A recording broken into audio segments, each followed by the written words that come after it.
دوسرے باب میں جو کچھ پہلے کیا گیا اس کا ایک ریویو دیا گیا ہے۔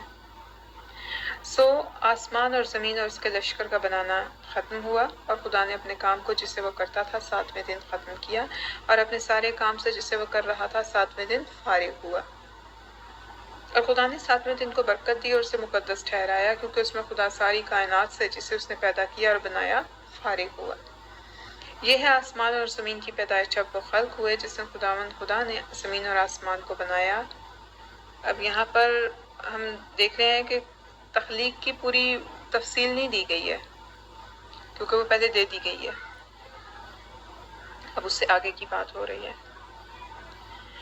اور زمین پر اب تک کھیت کا کوئی پودا نہ تھا، اور نہ میدان کی کوئی سبزی اب تک اگی تھی، کیونکہ خدا نے زمین پر پانی نہیں برسایا تھا، اور نہ زمین جوتنے کو کوئی انسان تھا۔ اب کیا یہ 5ویں دن کا ذکر ہو رہا ہے یا بعد کا ذکر ہو رہا ہے؟ بلکہ زمین سے قہر اٹھتی تھی اور تمام روئے زمین کو سیراب کرتی تھی، اور خدا نے زمین کی مٹی سے انسان کو بنایا اور اس کے نتنوں میں زندگی کا دم پھونکا تو وہ انسان جیتی جان ہوا۔ اب یہاں پر جو مٹی سے آدم بنایا گیا، زمین ادم مٹی اور آدم مٹی سے بنا ہوا، اور یہ آدم جو ہے اس کا مطلب انڈیویجول انسان ہے، ایک شخص۔ یہ بنی نوع انسان کا ذکر نہیں ہے یہاں پہ، ایسے نسل کی بات نہیں ہو رہی، ایک شخص کی بات ہو رہی ہے، ایک شخص کو بنایا گیا۔ اور خدا نے اس سے بنایا اور اس کے نتنوں میں زندگی کا دم پھونکا، روح پھونکی، وہ روح جو پہلے سے تخلیق شدہ تھی اس کے بیچ میں رکھی گئی۔ کیوں؟ کیونکہ زمین پر کوئی ایسی روح جو جسم نہ رکھتی ہو، جو اس آدم یعنی زمین سے تعلق نہ رکھتی ہو، وہ وہاں پر یہ اختیار جو پہلے دیا گیا ہے نہیں رکھ سکتی تھی۔ اس لیے خدا نے اس روح کو اس آدم میں رکھا۔ اب تخلیق کے 2 حصے کمپلیٹ ہوئے ہیں، ایک روح بنی، آدم بنی نوع انسان جس میں نر و ناری دونوں ہیں۔ اس کے بعد ایک جسم تخلیق کیا گیا، جو کہ کس سے تخلیق کیا گیا؟ زمین کی مٹی سے، اور اس کے بیچ میں اس روح کو رکھا گیا۔ وہ روح ابھی بھی نر و ناری دونوں اس کے بیچ میں ہیں۔ اب خداوند نے مشرق کی طرف عدن میں ایک باغ لگایا اور انسان کو جسے اس نے بنایا تھا وہاں رکھا، اور خدا نے ہر درخت کو جو دیکھنے میں خوشنمار کھانے کے لیے اچھا تھا زمین سے اگایا، اور باغ کے بیچ میں حیات کا درخت اور نیک و بد کی پہچان کا درخت بھی لگایا۔ ٹھیک ہے، اب اس باغ کے بیچ میں 2 درخت لگائے گئے ہیں، حیات کا درخت اور نیک و بد کی پہچان کا درخت۔ اب 2 درخت ایک ہی جگہ پہ لگائے گئے ہیں، تو کیا ایکول چانس نہیں ہے کہ آپ وہ حیات کا درخت کا پھل بھی کھا سکتے ہیں اور دوسرا درخت جو ہے نیک و بد کی پہچان کا درخت وہ بھی کھا سکتے ہیں؟ ایکول چانس ہے۔ اب انسان کے بنانے سے پہلے خدا کے بعد آرک اینجلس ہے دوسرے نمبر پہ، آرک اینجلس کے بعد اینجلس تھے تیسرے نمبر پہ، ٹھیک ہے، مقرب فرشتے اور فرشتے۔ لیکن جب انسان بنایا گیا تو انسان کیونکہ خدا کے شبیہ پہ تھا اور اس کو کل اختیار زمین پر دیا گیا، خدا کی طرح کا اختیار دیا گیا۔ خدا نے کہا نا اپنی شبیہ پہ پیدا کیا تاکہ وہ کل جاندار اور سب ان چیزوں پہ جو زمین پر بنائی گئی تھی۔ یہ پیدائش میں آپ پڑھتے ہیں، پیدائش 26 میں اپنی شبیہ پہ بنایا، اور وہ سمندر کی مچھلیوں اور آسمان کے پرندوں اور چوپایوں اور تمام زمین اور سب جانداروں پر اور جو زمین پر رینگتے ہیں اختیار رکھے۔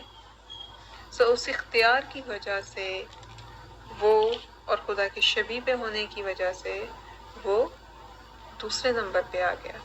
خدا کے بعد جو ہائرارکی ہے اس کے بیچ میں وہ دوسرے نمبر پہ ہے. اس کے بعد مقرب فرشتے اور اس کے بعد فرشتے. مقرب فرشتہ شیطان جو تھا وہ بھی تیسرے نمبر پہ آ جاتا تھا. لیکن اب یہ نہیں پتا کہ بغاوت اس نے پہلے کی ہے، یہی اس کی پہلی بغاوت تھی. لیکن بہرحال وہ اس چیز کو ماننے کو تیار نہیں تھا. لہٰذا اس نے جلدی کی. اور جلدی کی کیا کہ اس نے انسان کو اکسایا. ابھی آگے پڑھتے ہیں ہم. دوسرا باب اس کی 9 آیت سے. اور خدا نے ہر درخت کو جو دیکھنے میں خوشنما اور کھانے کے لیے اچھا تھا زمین سے اگایا، اور باغ کے بیچ میں حیات کا درخت اور نیک و بد کی پہچان کا درخت بھی لگایا. اور عدن سے ایک دریا باغ کے سیراب کرنے کو نکلا، اور وہاں سے 4 ندیوں میں تقسیم ہوا. پہلی کا نام فیسون ہے، جو حویلہ کی ساری زمین کو جہاں سونا ہوتا ہے گھیرے ہوئے ہے، اور اس زمین کا سونا چوکھا ہے، اور وہاں موتی اور سنگ سلیمانی بھی ہے. اور دوسری ندی کا نام جیہون ہے، جو کوش کی ساری زمین کو گھیرے ہوئے ہے. اور تیسری ندی کا نام دجلہ ہے، جو اسور کے مشرق کو جاتی ہے. اور چوتھی ندی کا نام فرات ہے. اور خدا نے، اب یہ غور سے سنیے گا، اور خدا نے آدم کو لے کر باغ عدن میں رکھا کہ اس کی باغبانی اور نگہبانی کرے. باغبانی پہ تو ہم نے بہت سنا بھی ہے اور ہم جانتے بھی ہیں کہ اسے وہاں پہ رکھا گیا کہ وہ اس کی باغبانی کرے. لیکن دوسری چیز کیا ہے؟ نگہبانی. نگہبانی کیا ہے؟ چوکیداری کرنا، حفاظت کرنا. کس چیز سے چوکیداری کرنا؟ کس چیز سے حفاظت کرنا ہے؟ ظاہر ہے کہ کوئی ایسی چیز تھی جس سے خدا بچانا چاہتا تھا، اور آدم کو یہ کام دیا گیا، اس کو یہ ذمہ داری دی گئی کہ وہ اس باغ کی نگہبانی کرے. اس کا مطلب ہے کہ اس کے اندر خدا نے یہ احساس یا ڈسرنمنٹ رکھی تھی کہ وہ پہچان سکے کہ کس چیز کو اندر آنے دینا ہے اور کس چیز کو اندر نہیں آنے دینا. اور خدا نے آدم کو حکم دیا اور کہا کہ تو باغ کے، اب حکم کسے ملا ہے؟ آدم کو، کہ تو باغ کے ہر درخت کا پھل بے روک ٹوک کھا سکتا ہے، لیکن نیک و بد کی پہچان کے درخت کا کبھی نہ کھانا، کیونکہ جس روز تو نے اس میں سے کھایا تو مرا. اس کا مطلب حیات کا درخت کا پھل کھانے سے اسے منع نہیں کیا گیا تھا، بلکہ خدا کہیں چاہتا تھا کہ انسان اپنی اسی انوسنس میں، خدا کی شبیہ پہ جو وہ بنا ہے، اور اسی انوسنس کے بیچ میں حیات کے درخت کا پھل کھا لے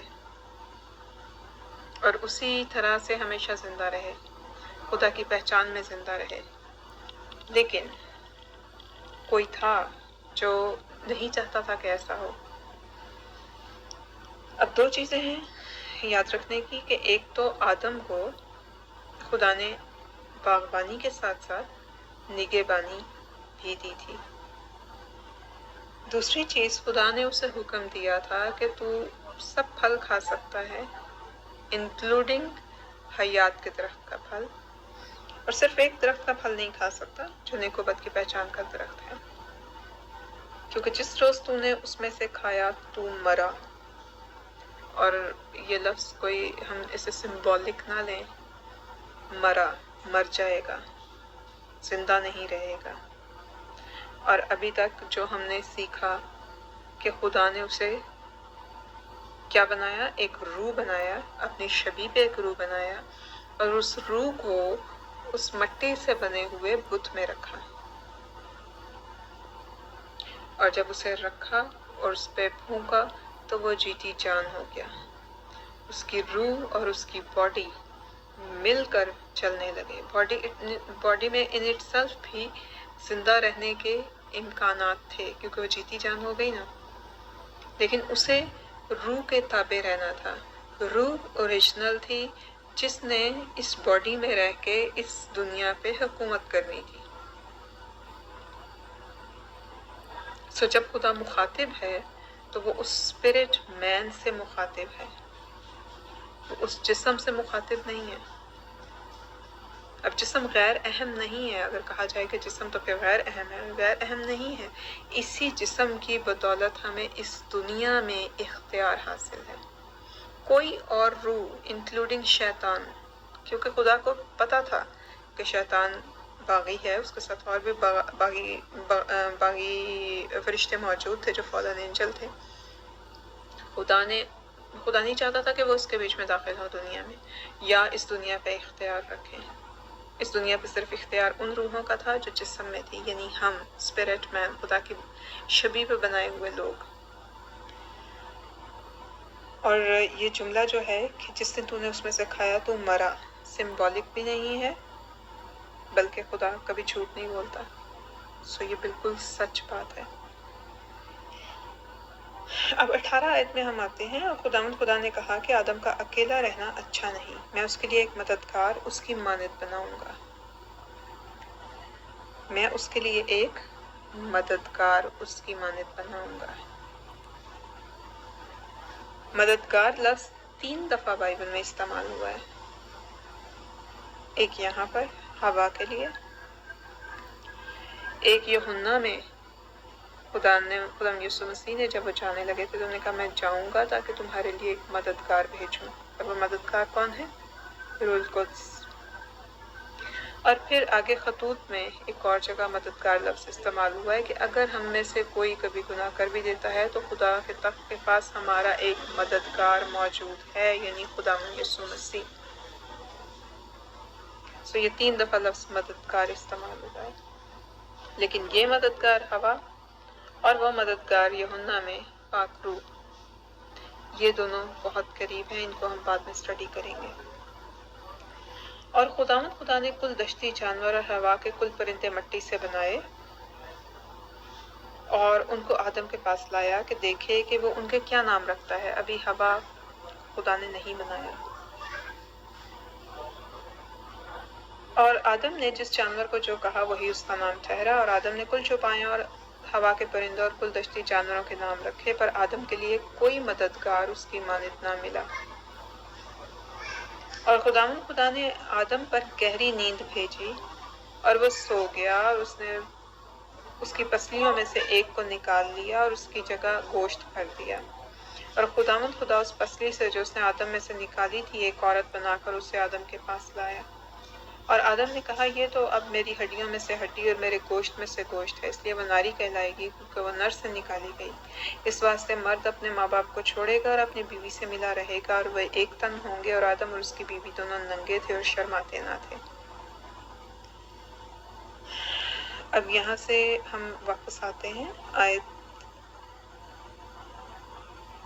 20 پر کہ خدا نے سب چھپائے پرندے بنائے اور وہ بھی زمین کی مٹی سے بنائے اور ان کو آدم کے پاس لے کر آیا اور آدم نے ان کے نام رکھے. لیکن ان میں سے کوئی بھی ایسا نہ تھا جو خدا نے سمجھا کہ آدم کے لیے مددگار ہوگا. اب مددگار کس طرح سے، کس چیز میں، یہ بہت ساری چیزیں ہیں. یہ آپ خود سمجھ سکتے ہیں کہ ایک نسل کے لوگ ایک دوسرے کے لیے کس طرح سے مددگار ہوتے ہیں. اور پاک روح کا اس میں کیا کام ہے آگے ہم سمجھیں گے اس بات کو. لیکن نہیں ملا. تب خدا نے آدم پر گہری نیند بھیجی. گہری نیند یہ 2-3 دفعہ یہ بھی مختلف جگہوں پہ استعمال ہوا ہے بائبل میں. اس میں سے ایک واقعہ وہ ہے جب داؤد پر ساؤل کے لوگ حملہ کرتے ہیں اور لکھا ہے کہ خدا نے ان پہ گہری نیند بھیج دی اور تب وہ داؤد نیچے گیا اور اس کی سراہی اور اس کے کپڑے کا ٹکڑا اٹھا کے لے آیا. سو گہری نیند بھیجی گئی اور وہ سو گیا اور اس نے اس کی پسلیوں میں سے ایک کو نکال لیا. اب یہ جو لفظ پسلی ہے جسے رب یا پسلی کہا گیا ہے، جو اصل عبرانی متن ہے اس میں اس کا مطلب ہے سائڈ. جیسے کہہ لیں کہ میز کے اس طرف، اس سائڈ پر یہ ہے. سو خدا نے اس کو سلایا اور اس کے ایک طرف سے اس کا کچھ حصہ نکال دیا. اب ہم وہ جو ہم نے پہلے پڑھا کہ آدم کو جب روح بنایا گیا تو نر و ناری اس کو پیدا کیا گیا. اب اس کے بیچ میں سے نر کا حصہ جو تھا وہ اس میں چھوڑ دیا گیا، ناری کا حصہ جو روح کا تھا وہ نکال لیا گیا اور اس کی جگہ گوشت بھر دیا گیا. گوشت بھر دیا گیا مطلب جسم اس کے بیچ میں رکھ دیا گیا. اور آپ عورت اور مرد کے نیچر کو اگر دیکھیں تو آپ ان چیزوں کو زیادہ بہتر طور پہ سمجھ سکیں گے. اور خدا نے اس پسلی میں سے جو آدم میں سے نکالی تھی ایک عورت بنا کے اسے آدم کے پاس لایا، اور آدم نے کہا کہ یہ تو میری ہی ہڈیوں میں سے ہڈی اور میرے ہی گوشت میں سے گوشت، میری طرح ہی ہے. اور اس لیے اس نے کیونکہ وہ نر تھا تو ناری کہلایا، وہ کہا اسے. اب یہاں پر یہ بالکل آغاز ہے، ابھی نہ ان کے کوئی ماں باپ ہیں، نہ کوئی شادی کے آگے سلسلے شروع ہوئے ہیں، نہ کچھ. تو آدم ایک بات کہہ رہا ہے یا نیریٹر ایک بات کہہ رہا ہے، اس واسطے مرد اپنے ماں باپ کو چھوڑے گا اور اپنی بیوی سے ملا رہے گا اور وہ ایک تن ہوں گے. یہ ایک نبوتی بات بھی ہے کیونکہ خدا نے یسوع مسیح دوسرے آدم ہے اور کلیسیا ان کی برائڈ ہے. سو لکھا ہے وہ اپنے ماں باپ کو چھوڑے گا اور اپنی بیوی سے ملا رہے گا. خداوند یسوع مسیح اپنے باپ کو چھوڑ کر زمین پر آئے اور اپنی کلیسیا اپنی برائڈ کے ساتھ ایک تن ہوئے. وہ سر ہے، ہم جسم ہیں. اور ایک اور چیز جو لکھی گئی ہے اس سارے وقت میں جب وہ آدم اور حوا باغ عدن میں ہیں، وہ ہے اور آدم اور اس کی بیوی دونوں ننگے تھے اور شرماتے نہ تھے. یہ کیا تھا؟ کیوں وہ ننگے تھے اور شرماتے نہ تھے؟ اس لیے کہ ابھی وہ روح تھے اور ان کی جسم کی کورنگ باڈی تھی، وہ ننگے نہیں تھے. وہ روح تھے اور ان کی کورنگ جسم تھا، اس لیے وہ شرماتے نہیں تھے. یہ بات ہم یاد رکھیں گے اور اگلا چیپٹر جو 3rd چیپٹر ہے وہ اگلے اس کے بیچ میں پڑھیں گے. خدا ہم سب کو برکت دے تاکہ ہم اس کے کلام کو مزید بہتر طور پہ جان سکیں، سمجھ سکیں. خدا پاک روح ہماری مدد کرے گی کہ اس کے بغیر ہم کچھ بھی نہیں کر سکتے، نہ ان چیزوں کو سمجھ سکتے. سو ہم روح ہیں جو خداوند باپ کے صورت پہ بنائے گئے ہیں.